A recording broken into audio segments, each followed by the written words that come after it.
ओ मुझो सोहरो अदबर सारन में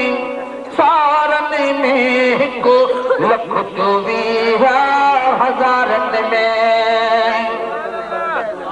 मुझो सोहरो अदबर सारन में को लख 24,000 में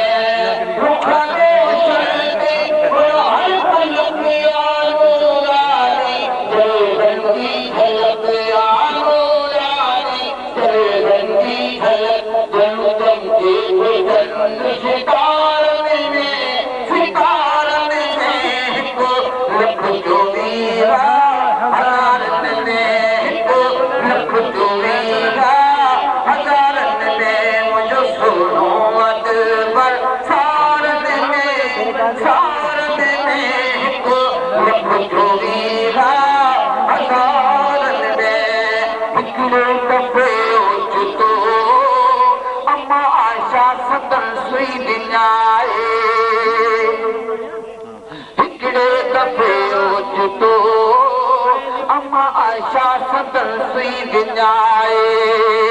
साहिर सदे मिसल थे रुको हिकु मुल्क जी रोशनाए साहिर सदे मिसल थे रुको हिकु मुल्क जी रोशनाए अचानक जल्दी अची वैया हक़ाक़त में रही भैया भैया अनिशा बरुखी नूरी नज़ारन में हिकु लख 24,000 में हिकु लख 24,000 में मुझो सोहरो अदबर सारन में हिकु लख 24,000 में मेरा जजीरात आ जॾहिं अक़सा में दिलदार आयो मेरा जजीरात आ जॾहिं अक़सा में दिलदार आयो हर हिकु नबीअ दबसा उथी बीही अॻियां सिर झुकायो हर हिकु नबीअ दबसा उथी बीही अॻियां सिर झुकायो 1.25 लख जो सदल आयो जीअं जीअं जानब नज़र आयो 1.25 लख जो सदल आयो जीअं जीअं जानब नज़र आयो उथी बीठा नबी कुल कतारन में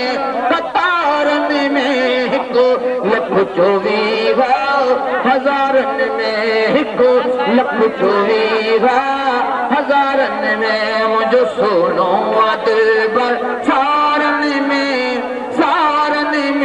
हिकु लख 24,000 में हिकु लख 24,000 में पर्दो हटाए फिरी तो खुदा भी सलातूं पढ़े पियो पर्दो हटाए फिरी तो खुदा भी सलातूं पढ़े पियो वॾो जो चेहरो ॾिसे ख़ुदि हसान नातूं पढ़े पियो वॾो जो चेहरो ॾिसे ख़ुदि हसान नातूं पढ़े पियो हसीननि खां वध हबीबुल्लाह सदा मखणो चए सुभान अल्लाह हसीननि खां वध हबीबुल्लाह सदा मखणो चए सुभान अल्लाह सुभान अल्लाह सुभान अल्लाह ॾिठो सुही सजण चए यारन में हिकु लख 24,000 में हिकु लख 24,000 में मुझो सोहनो अदबर सारन में हिकु लख लख चोवीह हज़ारनि में रुख रोशन ते पण हर पल किया नूरानी जलवन जी झलक आ नूरानी जलवन जी झलक जण चमके तो चंद सितारनि में हिकु लख चोवीह हज़ारनि में हिकु लख चोवीह हज़ारनि में